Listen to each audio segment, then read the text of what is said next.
President Cyril Ramaphosa is expected to look into the performance of his ministers. It comes after members of cabinet signed performance agreements in December 2020. Newzroom Afrika's Mbali Thethani takes a look. Cabinet ministers are set to be placed under the spotlight soon. This is because of a looming report back on their performance in their respective portfolios. While ministers signed a performance agreement back in 2020, will this process necessitate a cabinet reshuffle by President Cyril Ramaphosa for poorly performing ministries? I think we really need to not take these performance contracts and these performance assessments seriously. They are at best a public relations exercise. The way a democratic system like ours works is that you're appointed to the cabinet by the president, and if the president thinks that you should be in the cabinet, you are, and if he doesn't, you don't. Everybody accepts that's the way in which democratic politics works, whichever party is in power. So this idea of getting people to sign these contracts, I think is a way of saying to the public, look, we really care, etc. But it's really very inappropriate in a political context. The performance of some ministers in recent months has been heavily criticized.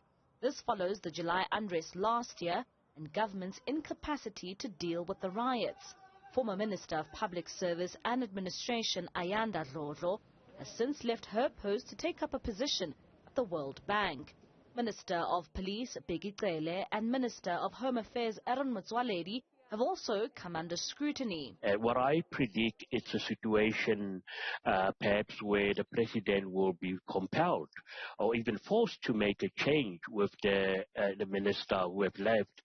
And it's only in cases where somebody have resigned that we might see a case. And there are several factors for that.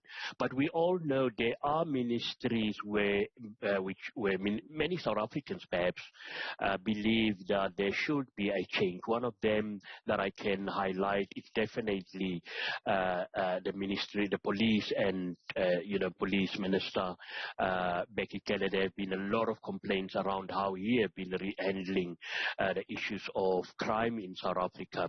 While the president is expected to assess their performance, it's also on the back of the ANC's upcoming elective conference, where Ramaphosa will be seeking a second term. We all know that political expediency will take precedence because the president had to be cautious, and there's absolutely no way that he will make such major changes on the eve of a very important event for him, and which is the elective conference of the African National Congress. So in short, for me, any changes that we might see will be changes where the president has no choice but to make changes, but it will definitely not be changes based on performance. We haven't seen that a bold move being made by the president in the past.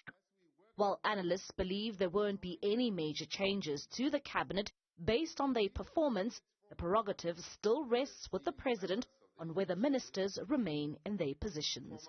For Newzroom Afrika on Channel 405, I'm Mbali Thethani in Johannesburg.